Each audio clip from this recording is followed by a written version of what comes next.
Okay, good afternoon everybody, and thank you for joining us for today's webinar.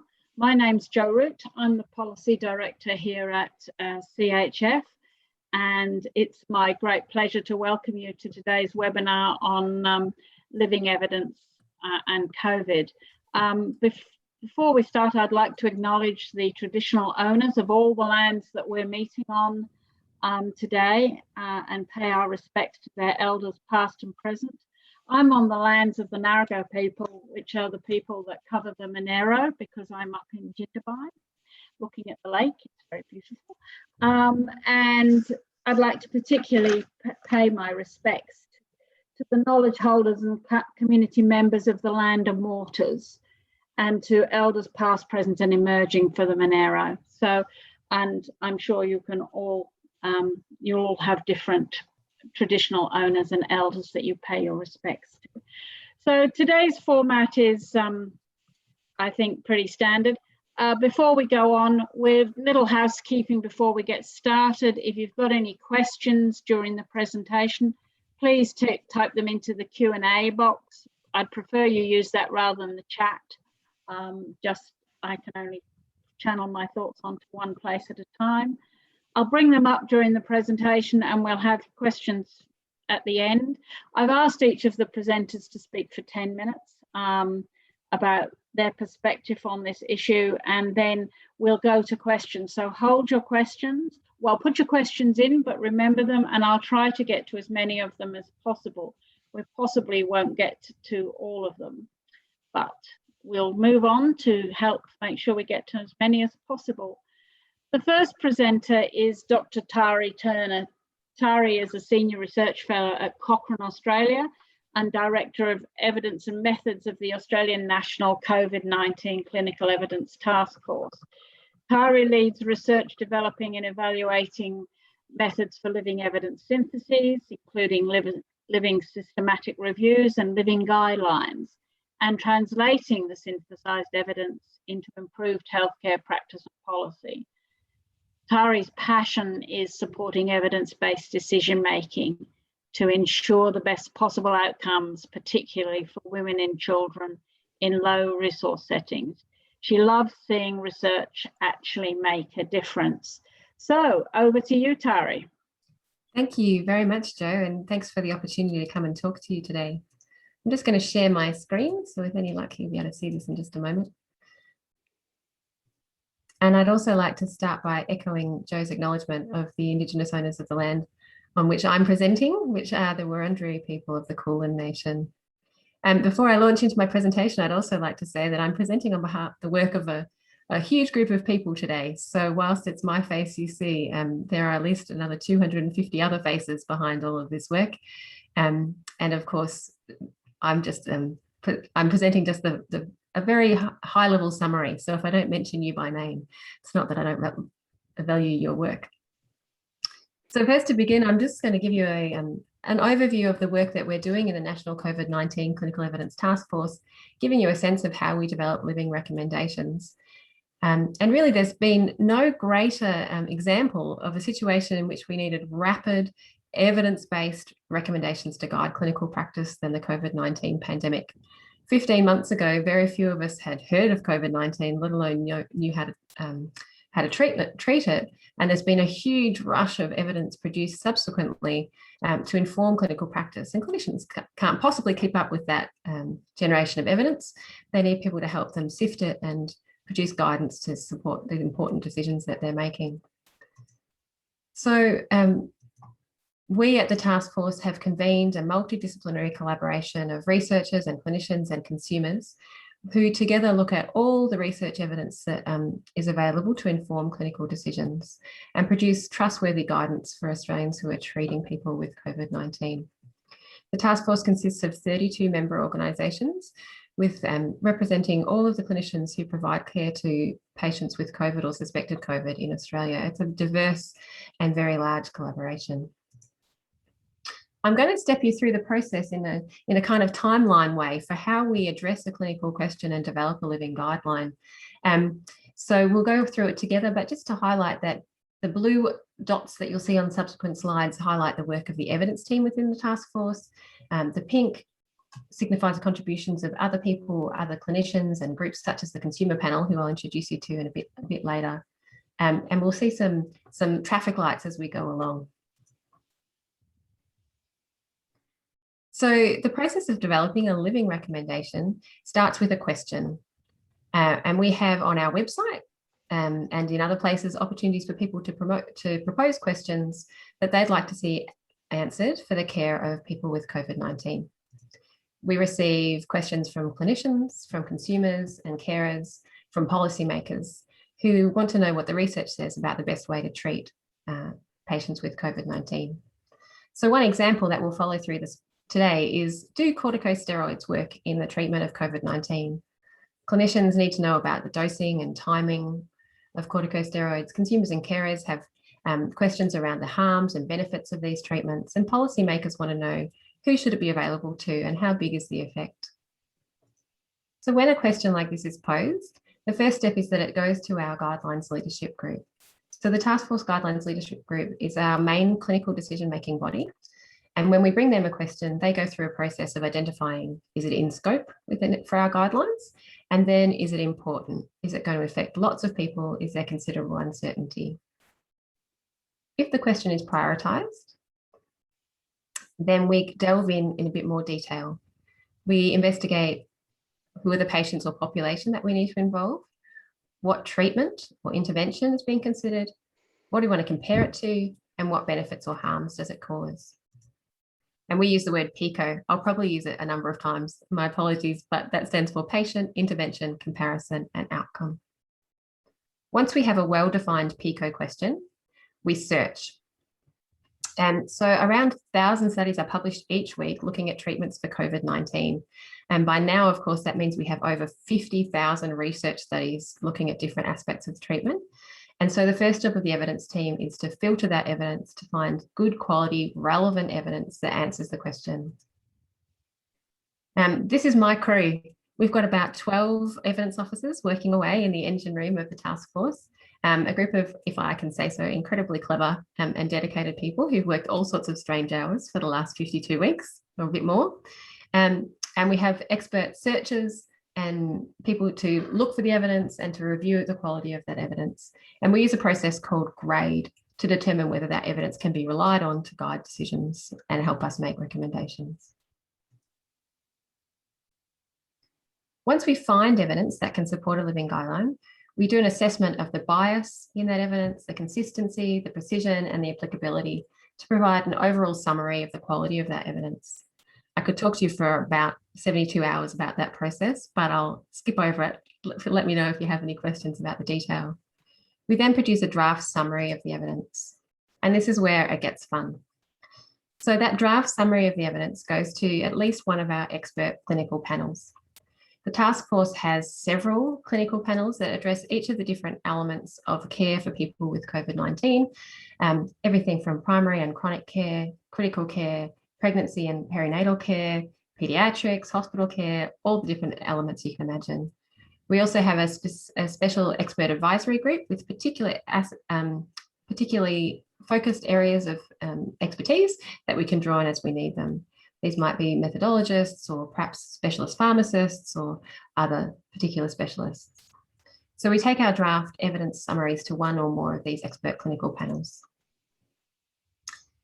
We also have a conflicts of interest committee that's external and independent to the task force that makes sure that none of the people who are on those clinical panels have a conflict that might influence their decision making, so our decisions can be truly independent. And importantly, we also take our recommendations to the consumer panel. So as many of you know, we have a co-convened consumer panel, co-convened with the Consumer Health Forum of Australia, which reviews our draft guidelines and helps us to understand the questions that consumers have about those recommendations, issues that we need to cover in the guidance, what's important, what matters, and how we need to explain or interpret the recommendations more clearly for our consumers and their carers. Once we have a draft recommendation, like in our example, recommendation is use dexamethasone 6 milligram daily intravenously or orally for up to 10 days or an acceptable alternative regimen in adults with COVID-19 who are receiving oxygen. We prepare a summary of that recommendation and take it to our guidelines leadership group, who I introduced you to before. This group provides the overall clinical governance to the task force. They review the recommendations that have been drafted by the panels and make sure that they're comfortable that those are solidly based on the evidence that's provided. They review every one of our recommendations to make sure they can be relied upon. If the guidelines leadership group wants changes to the draft recommendations, they go back along here to the expert panels that are responsible for those recommendations. Otherwise, we move forward. We notify our jurisdictional liaison group. So these are experts from each of the jurisdictions who are involved in what will be the implementation of our recommendations to make sure there's no problems from that perspective. And we take the draft recommendations to our National Steering Committee. The Steering Committee has representatives from each of the 32 members of the task force, and we operate on a 100% consensus basis. So our recommendations will only be published if all of the members of the task force agree that they're appropriate. The members of that committee have 24 hours to review the recommendations and provide a response. Then we publish the recommendations and start the process of getting them out to all of the members of those organisations and to other consumers and others in the ecosystem. The guidelines are published on what's called Magic, which is an online platform for guidelines. It allows us to update those recommendations on a weekly basis and quickly disseminate any changes. A summary of the changes to the guideline each week is also sent to anybody who'd like to receive it. And we use Twitter and LinkedIn and other channels to promote new or updated recommendations. And they're disseminated widely across Australia. And if you follow us on Twitter and one of the other social media platforms, you'll be able to see our updates as they arrive. You can also go to our website to sign up to that newsletter. The guidelines also are reaching beyond Australia, and we have many visitors to our guidelines website from other countries, and we're working with groups such as NICE in the UK to develop other guidelines based on the evidence work that the team's doing. We currently have over 130 recommendations that have been developed through this process, and each week we review the evidence that sits underneath those guidelines to see if any changes are needed and update or create new recommendations each week. It's an ongoing cycle. As Julian often says, science never sleeps. So just in summary, to give you a sense of where we're at, we have over 250 volunteer clinical experts we've put in almost 20,000 hours of work over the last year from what we can work out. It's a huge number of magnificent people and includes several consumers. We're really grateful for their time. The team includes about 20 people on the task force itself, conducting that evidence work and making sure that it's appropriately distributed and disseminated out into the rest of the clinical world and beyond. In the time that task force has been established, as I've said, we've produced more than 135 living recommendations. We've published 47 weekly updates. There are 11 clinical flowcharts, and all of that material has been seen by almost 200,000 people through our website in more than 200 countries. It's a huge effort, and I'm so privileged to be a part of it. Thanks very much.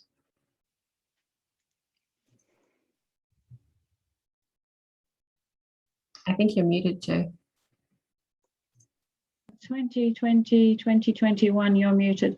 There's a couple of quick questions. One is from Susanna about does the expert advisory group and expert clinical panels include consumers? And I think I know the answer to that, but I'm going to let you answer it. So not directly, no. So we have a specific consumer panel which provides overall consumer input, but we also do have two consumers who sit on our guidelines leadership group that got mentioned there a couple of times, making sure that the views of consumers are represented at that highest level and have oversight of all the guideline development.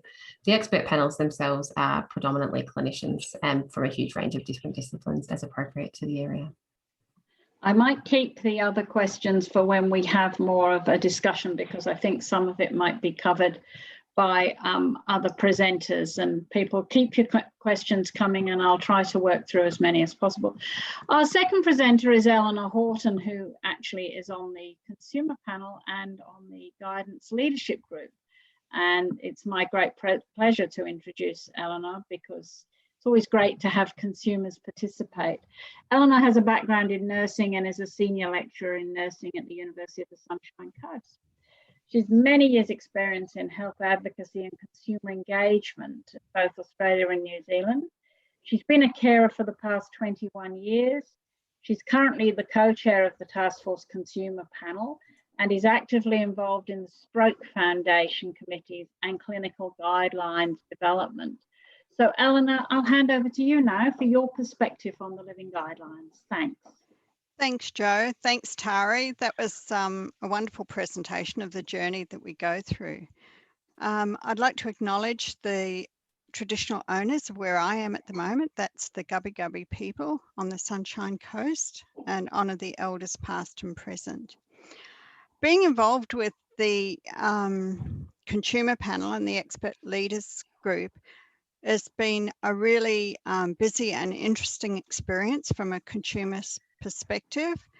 And as Tari pointed out in her guide,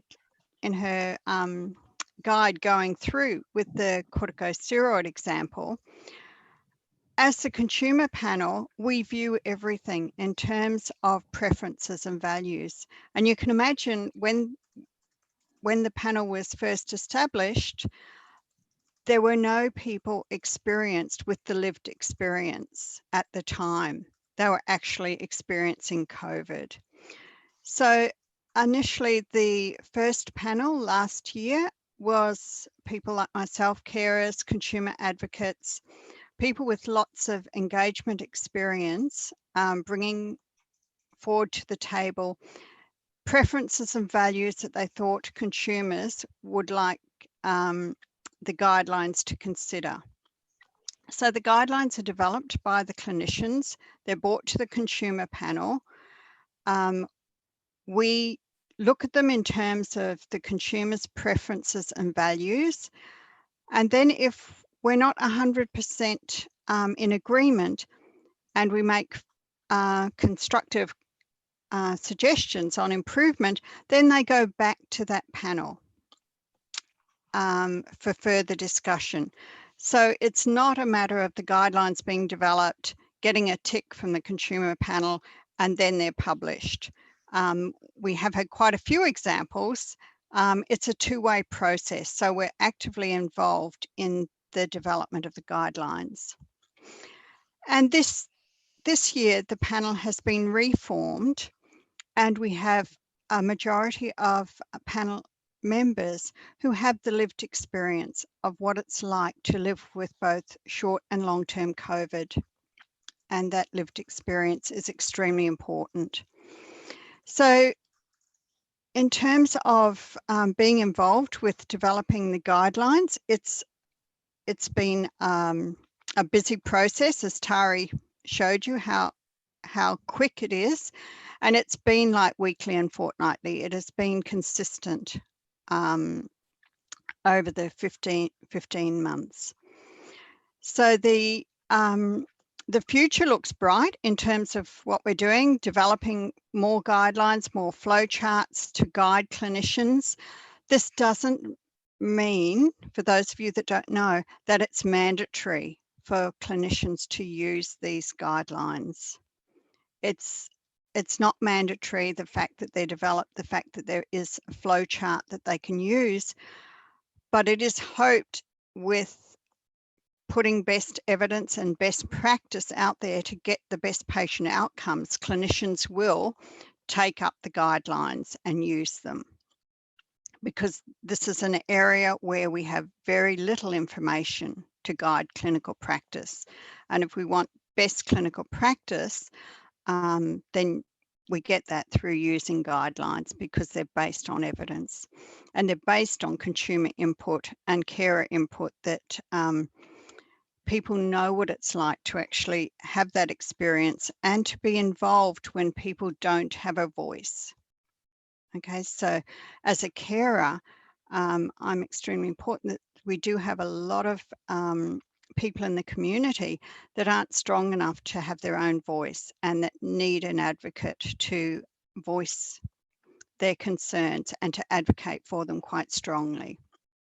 So the panel has had a really mixed journey, starting off with not knowing much about COVID or where it was going to go, to developing into a panel which is quite mixed, where we have carers, we have people with lived experience, and that's really important, and that brings to the table a different set of eyes looking at the preferences and values. So the future looks hopefully quite bright in terms of COVID developments as more research is being done. So consumers have been involved from the word go with the task force, and yeah, they're to be really acknowledged for involving consumers from the very word go, because often consumers are, as many of you who are consumers would know, consumers are pulled in halfway through the process, not at the beginning, and they'll be consulted at certain points. It's not active participation and active engagement. With this task force, it has been active consultation, participation and engagement all the way through.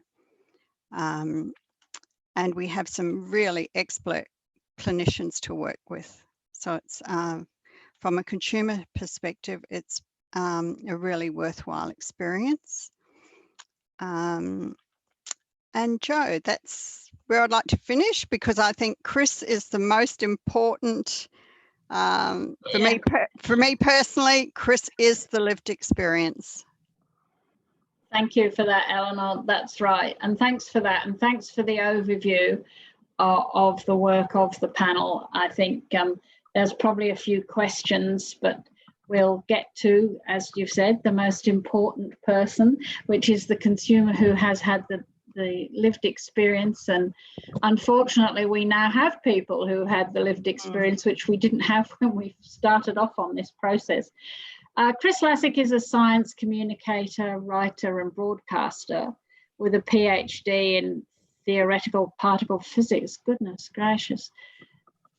He's worked in telecommunications, online editing and managing websites for a state government department. He currently coordinates knowledge translation for the Stroke Foundation's Living Clinical Guidelines and hosts their popular Enable Me podcast series for stroke survivors. In his spare time, goodness, he presents the national community radio program Lost in Science, and he performs science-themed live art and comedy. Out of the coronavirus pandemic, he has gained the opportunity to share his lived experience on the consumer panel for the National COVID Clinical Evidence Passport, as well as 2 beautiful babies. So over to you, Chris, for your perspective on the living guidelines and the importance of evidence. Thanks. Thanks, Joe. And I was asked to prepare some slides as well, so I do have some. I'm going to see if I can share my screen. That's Bear okay. with me a second here.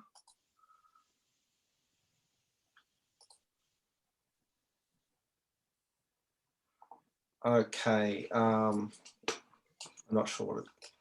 All right, can you see that there? Yes. Okay, so yeah, thanks. I'm going to actually have to, I'm looking at the wrong screen now. Yeah, thanks, Joe, and everybody else. Look, it is great to be able to share my lived experience, both as a consumer with experience with COVID-19, but also my lived experience with the consumer panel itself. As in the bio introduction, this is not my first experience with living guidelines, and you've probably heard that Eleanor also has been deeply involved with the Stroke Foundation's living guidelines, and so has Tari. We benefit a lot from Tari Turner's knowledge and contribution to setting up the guidelines, and to the work that I do with knowledge translation as well. The Stroke Foundation has a long history of doing clinical guidelines. We have recently moved to this living guidelines model, though. We also have a long history of consumer involvement. There are a lot of people living with stroke or caring for people living with stroke in the community, and it's always been an important part of the work we do, and it's something that we have embedded more and more in our work as we've gone on, and including we have a consumer panel with our living guidelines that's about 37 people strong. And again, yeah, we have the benefit that that we have so many people that we can call on and contribute to our rather large living guidelines. So yeah, that's something that we're very proud of, and we're very proud. And you know, for me, it was great to see that our work being transformed into the work with COVID-19 when that was set up. And I was pretty sure that was going to be the extent of my sort of indirect involvement with the COVID-19 guidelines. But as we all know, 2020 was a year of surprises. For me and my partner Kaylee, the big surprise was when we were pregnant with twins. We had been trying to get to have a baby for a while, and we had been going through IVF, and rather surprised that it wasn't just one baby that turned up, but two. Apparently, embryos transferred can split when they're implanted. That is something that we believed was the case until, look, it's a long story, but and involves a missing penis along the way, that eventually found out that we had a boy and a girl on board, and that in fact we had natural conception sneaked in alongside the IVF. So that was an extra little surprise that we had along the way. So yeah, this is a photo of us after one of our ultrasounds, again with the masks on. I think this is the experience of the COVID-19 pandemic, and nice kind of keepsake for the children in years to come.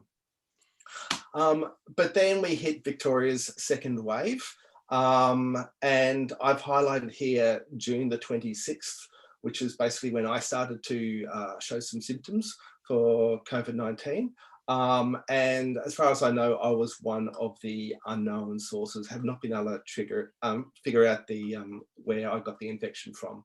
So that was quite a shock, obviously. And for a long time did not believe that it could possibly have been COVID-19, because I had no confirmed contacts, had been being careful, doing the hand hygiene and everything like that. But as we now know, there is a lot of airborne transmission that was not, I guess people would not really appreciate that at that point. It also took a long time for me to get my test results back. It took about a week for me to find out that I was positive, by which stage I was starting to improve with my symptoms. But unfortunately, Kaylee was starting to get sicker. And this was kind of, I suppose, something that we had to come to terms with, and something that we have since learned, that there is a greater risk for pregnant women with COVID-19. So about the time that I was, I think about day 8 of my symptoms, I was starting to improve, and Kaylee was getting sicker. She was seen by the Royal Women's Hospital. They managed to get her test results back. She had been tested by that point and found out she had COVID-19, and she was put on a home monitoring program, which was very helpful. And yeah, we thought that, oh look, she's going to get to the 8th day like I did, and she will just continue to improve. But we were continually surprised by COVID-19. By, it was the 11th of July, which I think is about pretty much a week after she started getting sick, she had really taken a turn much for the worse, and the Royal Melbourne, who was coordinating the home monitoring, they sent an ambulance to pick her up. She was admitted to hospital. She was put on oxygen. Her condition rapidly got worse. She was transferred to ICU and put on a ventilator. So yeah, this is what we were faced with for a while. She was on a ventilator for about 10 days in ICU. Again, we were fairly confident that there was going to be a good outcome. They kept telling us there was going to be a good outcome, but it was a lot of unexpected things happened with COVID-19, and I suppose we just had to get used to pretty much the worst things happened along the way. But at the same time, we had the benefit of the work that things like the clinical guidelines and the COVID guidelines had been doing. She was treated with the approved treatments at that point, which wasn't much. Tari has taken you through the corticosteroids recommendation. The dexamethasone, that was one of the first treatments approved for COVID-19. You might remember that Boris Johnson, I think, had that when he was in ICU in the UK. And indeed, Kali was put on dexamethasone. She was also given remdesivir, which was an antiviral drug that at the time it was, I think, a provisional recommendation in the guidelines. And because the evidence showed that it might work, and so she was basically given whatever was kind of an approved option. These weren't approved for pregnant women necessarily, but they were basically they were not approved. So yeah, they kept an eye on her, what was safe. Look, the good news is that she did eventually get better. She spent 10 days on the ventilator. It took a while to get her off. The withdrawal from the sedative drugs was quite harsh, but she got out of ICU. She was back on the COVID ward and gradually was released out of hospital. And it has been a bit of a recovery since, but we've been very fortunate that we have had, as I said, two very healthy babies born to us. We have Rain on the left and Giles on the right, and they are showing no signs of any issues with any long-term effects of COVID-19. So yeah, look, we had a bit of a rough ride, but we feel we've come through it very well. But yeah, even so, I suppose we both feel the need to then wanting to share what we've gone through, and so that other people can benefit. Hence me joining the consumer panel for the Living Evidence Taskforce. And I just want to share you some thoughts on my experience so far with what that's been like. I joined in March 2021 when it was put together. Met some other amazing people, the other consumers on it. There are a lot of people, there were doctors and nurses, other people who have had various experiences with COVID-19. And it's been really fantastic to see what they've managed to achieve, and benefit from their knowledge and experience as well. It has been very well organised, been very supportive and understanding of our needs and of our time commitments. We've been given good training on how to contribute to the guidelines, how the grade process works, and everything we need to know about understanding how the guidelines are put together. And we have contributed to some of the patient preferences and values that Eleanor and Tari have gone through, including dexamethasone and remdesivir, which was drugs that Kaylee was given when she was in hospital. And so it was great to be able to share direct experience with what that was like. And see how things perhaps have advanced since then. Dexamethasone is still looking quite good, but remdesivir, I believe the evidence is not as good as it was at the time. And so it is kind of interesting in hindsight to see how that may have changed things if we had have known what we know now. But again, it's something that worked for us. So look, it's been great for me to be able to give back to the process. Like I said, I feel we benefited from the knowledge put together by the task force, and so it's been good to give back to that and contribute to the process and keep these living guidelines going. And yeah, and I'll leave you with one more bonus baby picture because I can't help sharing baby pictures. And they are a joy, but if you hear crying in the background, they're babies. They will do what babies do. And that's a great note to finish on. Thank you, Chris. Aren't they beautiful? And you must feel very blessed, I think. Yes, indeed. To have them. And it shows, you know, we don't have a bad health system in Australia, do we? But, and it's good to hear that the guidelines actually started to kick in. I guess there's a few questions coming through from people, and I will go to those. But I've got one. I'm not sure whether maybe it starts with you, Tari, but feel free, Chris or Eleanor, to jump in. why does it need to be living evidence? Why does it need to be so responsive? I suppose I've been involved with this process and I'm in awe of the amount of work, but is it really necessary? Yeah, that's a great question, Jo. And I think for some diseases that it might be, it may not be, but I think COVID actually provides an example of where it absolutely is crucial to be responsive. So, at the beginning of 2020, we literally knew nothing about how to care for patients with COVID-19. And just over 12 months later, we've had 50,000 research studies published, giving us new information. And that might mean that one crucial trial will change what we want clinicians across Australia to be doing in caring for COVID. So it really can be that from one week to the next, we have a different view of what works to treat COVID patients. So in this environment, particularly when we're starting from such a low base, really knowing nothing about how to treat COVID-19, every piece of research information can be crucial. And the quicker we can get that into the hands of clinicians and others who are making decisions about COVID care, the better. Eleanor or Chris, did you want to add anything there? Jo, I think it's extremely important that it is living. My partner had his first stroke 21 years ago, and there was very little treatment available for him. So he's been disabled for a long time. He more recently had another stroke.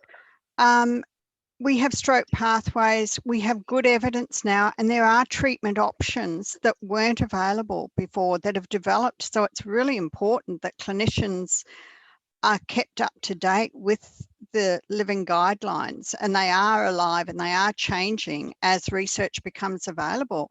Otherwise, people get missed, they'll fall through the tracks and they'll just die or have really adverse outcomes that are really not acceptable when there is better evidence available for best patient outcomes. So I think the living part is really important. Anything from you, Chris? Yeah, I'll just add to that.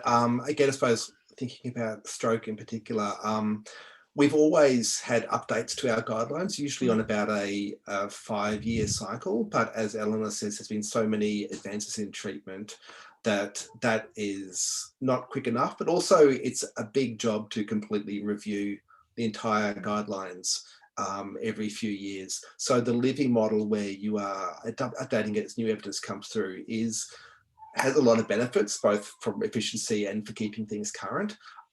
With the stroke, I think we are working on a monthly cycle of evidence surveillance. With COVID-19, it is much more rapid at the moment, the changes. So yeah, it is, as Tari said, on a weekly cycle.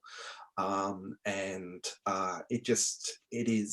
the same kind of thing, you're getting so many changes coming along, and you do need to keep up with that. Tari, I've got another one for you, and I think it's actually more a point of clarification for some people. The living guidelines are about treatment of people who've got COVID. Do they deal with the prevention aspect, and are you involved at all in the vaccination evidence? Yeah, great question, Jo. So you're absolutely right. Our primary guidelines deal with just care for people who have COVID or who have a strong clinical suspicion of COVID. We're in the process of developing some new guidelines that will focus on preventing infection of COVID in healthcare workers. So given that there's been a large number of infections in that group of people, specific focus in that area, watch this space. That'll be a new one. We're not currently dealing with any of the questions around vaccinations. So the work for questions around vaccination sits with the group called ETAGI and not with the Taskforce at the moment. Okay, I think that's good, because I think there was a couple of questions about vaccination, and Penelope had asked a question about, are the guidelines including long COVID diagnosis, management and treatment? And given the diversity of experience, how are consumer representatives chosen for long COVID? So do you want to answer that, or maybe Eleanor, with whoever? Sure. So maybe I'll kick off, and then Eleanor, you can join in. Yeah. So yes, the guidelines are covering long COVID, or one of the other phrases for that. We haven't quite settled on a name for that condition. Yes, we're covering it. It's an area in which the evidence is only really starting to emerge now. We don't have good evidence yet for recommendations in long COVID. And And it's an area where we will probably get more information relatively soon. So that'll be an area that develops further in the guidelines. And I think a little bit like what's happened with the consumer panel, the evolution of the consumer panel over the last 6 months. When we originally formed the consumer panel, we didn't have people with lived experience. When that became an option, we've kind of, the consumer panel itself is a bit living. We've added some people with that lived experience into panel, and similarly, we'll be looking to continue to make sure the consumer panel is representative of people who've got long COVID symptoms as well. What is the definition of long COVID? Oh, that is so not a question for me. I think this is an area in which there's ongoing debate. So people talk about post-acute COVID syndrome, long COVID, symptoms post-acute COVID infection. There's a whole range of discussions about that, but I'm definitely not the expert on that. It's an area obviously where we need to do more work.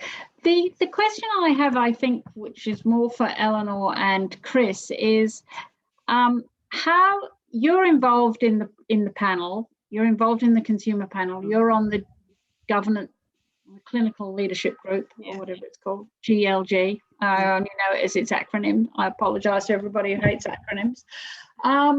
But how do you get the word about? Well, there's two parts of the question really. Does the general public need to know about the living guidelines? Do you think it would be good if more people knew that they existed? And if you think it is good, how can we get the word out? And what do you think might be some of the benefits of people understanding this piece of work a bit more? Crystal? I'll go first, Chris. Is that okay? Yeah, look, we have a couple of consumer panel members with long COVID. They got it in the very early days. So they are representative of that community. In terms of getting the evidence out there, I think it is extremely important that people start to ask their clinicians about how they're being treated. They need to be more actively involved in their care.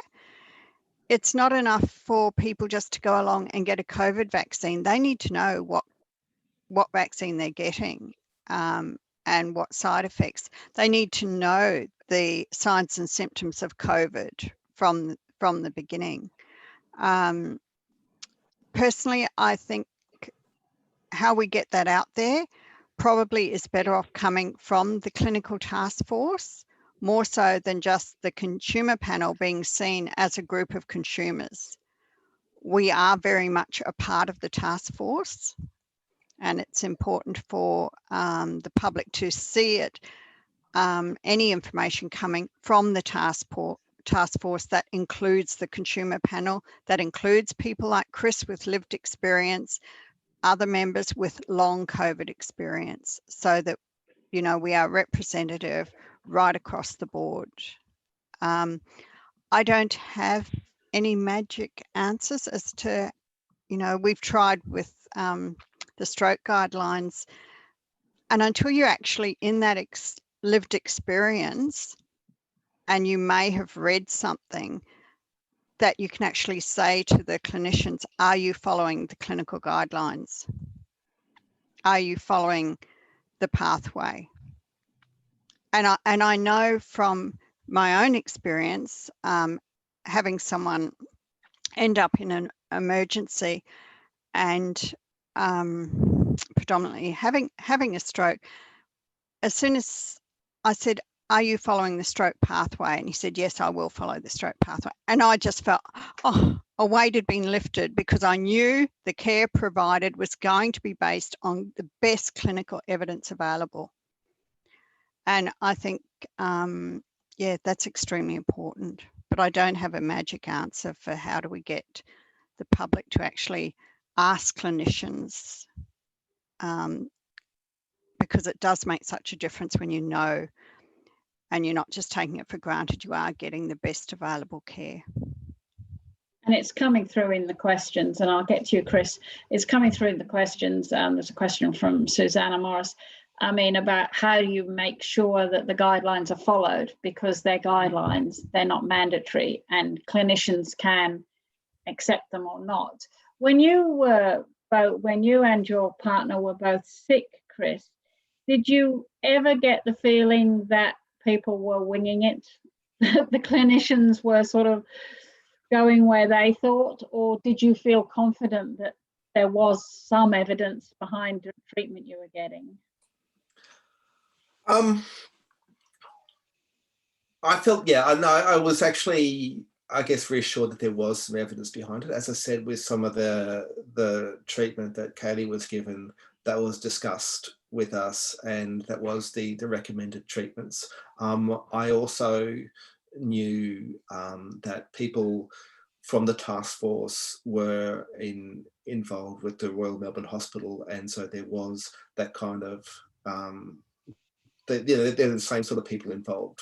And certainly when it comes to things like, I suppose, the pregnancy panel and people like that, they were across Kaylee's care, because she was one of the first pregnant women to have COVID so badly in Australia.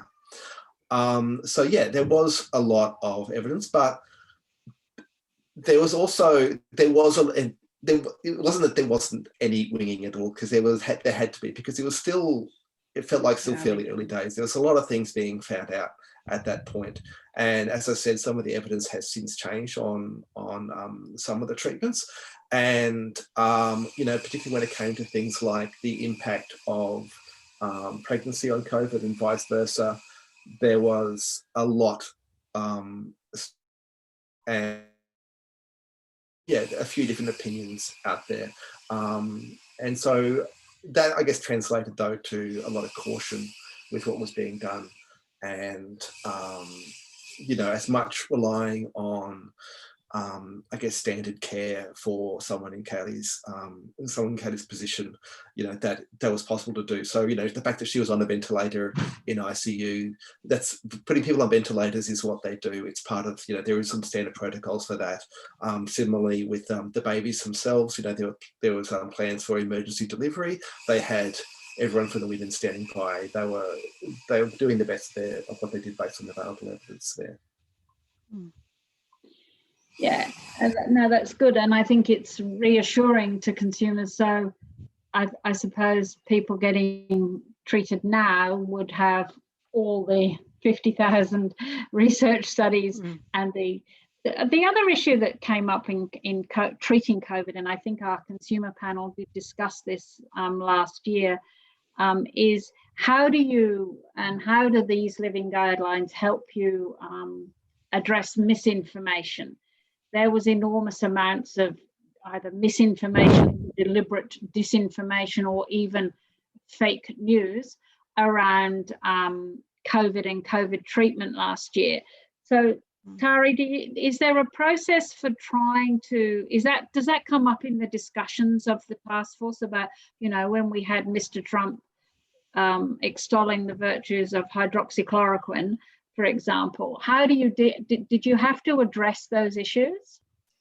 Absolutely, and we still receive communication, which I would describe as misinformation today, and some of it from not quite so far away as Trump.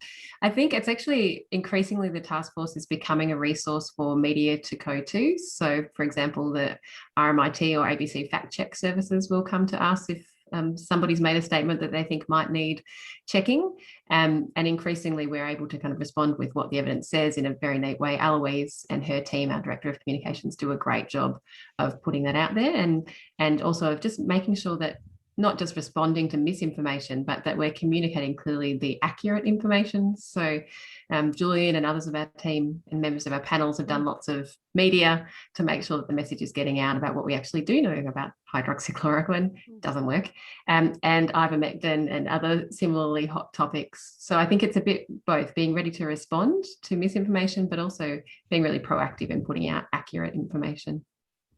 And we also rely on the members of the task force, that all those 32 organisations who've all got their own communications channels to promote those messages too.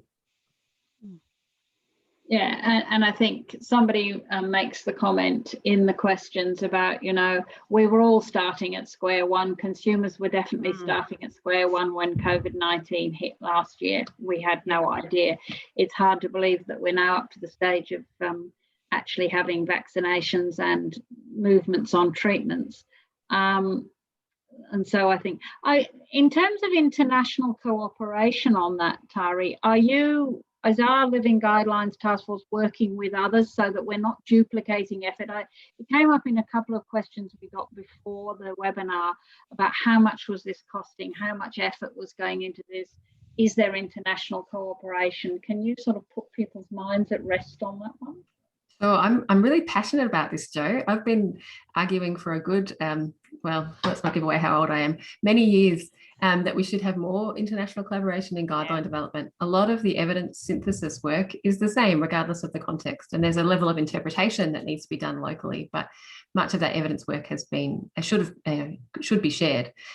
So the platform that we use, Magic, and the tools that we use, RevMan and Confidence, allow us to share that information. And for the first time in my experience, we are actually collaborating internationally. So I mentioned very briefly NICE, the National Institute for Health and Clinical Excellence in the UK, who are really one of the world leaders in guideline production, came to us early this year and said, could we use your evidence summaries? We're about to start developing a management guideline. And we've been able to make that happen. So we now share our updated evidence summaries with the NICE team, and they are used to underpin the NICE guideline for management of COVID-19. We're also working, trying to get them out in other places too. So we're aware that, for example, locally in Papua New Guinea, there's a real need for good COVID care and in very challenging situations. So we love being able to support our collaborators internationally in this way, and very open to it. I think at the moment, without sort of sounding our trumpet too much, we're a bit ahead of the game. So we're in the position of being able to generously share what we've done, and given the context we're in, with contexts that are in much more difficult situation with COVID. Yeah. Do you want, Eleanor or Chris, do you want to add anything? I'd be interested, Chris, you're a communicator. I mean, how do you get the word out? Do you think we get the word out to people about living guidelines, not just for COVID, but for stroke? How do we explain to people that there is good clinical, that there is a reason why they're getting the treatment that they're getting, and not stewed apricots or something, so. I think that's very difficult, and it's something that we're still, I guess, honestly, we're still trying to figure out. With stroke, we have for a few years been trying to communicate about our guidelines, and it's something that most people in the public and most consumers are not really engaged with. That we don't get a lot of interest, I suppose, in those communications is what I found. And I think it's because people don't necessarily, everyone's attention is limited, and people don't necessarily know they need to know this stuff until they're in the thick of it. But yeah, look, it is absolutely, I think it is good for people to know at least that the guidelines exist. And as Eleanor said, that there is a plan, there is a pathway, there is evidence behind it. We're talking about the misinformation before. There's, knowing that there is, I guess, a process, have people know that there is a process, and in particular something like the living guidelines and the way they're presented in Magic, everything is transparent. You can see the evidence that's gone into things, you can see the reasons for decisions, you can see what the consumer panel has contributed and has to say about preferences and values as well. Whereas, a lot of misinformation will be someone saying, oh, this drug is proven to work, but they can't tell you what the evidence is for it. Whereas, with the living guidelines, that is very transparent. So I think the more that we can get that out there, and having, I think, media aware of it and referring to it is one way of getting that out there, because that is, I suppose, the main channel that people hear about these sort of things. There's another side of it too, which is just simply that when people are, I suppose, in the thick of it, that they have it communicated at that point of care when they need it as well. And some of that comes down to whether it's there's decision aids embedded in the guidelines and other sort of information like that to communicate to people what the risks and benefits are of a given treatment, so that that information is there to tell them when they need it, so that people don't have to be educated on everything beforehand, and that it can be given to them at that point when they need it. That again is, of course, relying on their healthcare professionals to have that at their fingertips and to know how to communicate that. But yeah, it is having that everything available when it's needed is a big part of it as well, I believe. Do you think it runs the danger, and I guess this is to the consumers, but to Tari as well, do you think they run the danger that people will demand the treatment that's in the guidelines? Do you think it then consumers will get upset, annoyed if they're not offered the full gamut of treatment that they know has been reckoned, that is in the guidelines? Do you think there is a danger of that? I think really it empowers consumers to ask why or why not. Yeah.